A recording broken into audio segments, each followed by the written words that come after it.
হার থেকে বাংলাদেশকে একমাত্র বাঁচাতে পারে বৃষ্টি। বাংলাদেশ ক্রিকেট নিয়ে এর আগে এমন কটূক্তি করেছিল পাকিস্তানের সাবেক ক্রিকেটার বাসিত আলী। সময় পাল্টেছে, পাল্টে গেল বাসিতের সুরও। বাংলাদেশ সফরে এসে কোণঠাসা পাকিস্তান। এর আগে নিজেদের মাটিতে পরপর ২ টেস্টে বাংলাদেশের কাছে হেরেছিল পাকিস্তান। এবার ঢাকা টেস্টে পাকিস্তানকে ১০৪ রানে বিধ্বস্ত করার পর সিলেট টেস্টেও পাকিস্তানের বিপক্ষে চালকের আসনে বাংলাদেশ।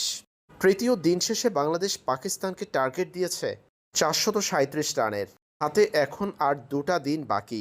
কার্যত কার্যত ১৮২ রানে ১৮২ বলে পাকিস্তানকে নিতে হবে ৪৩৭ রান এই টেস্টে বাঁচাতে হলে।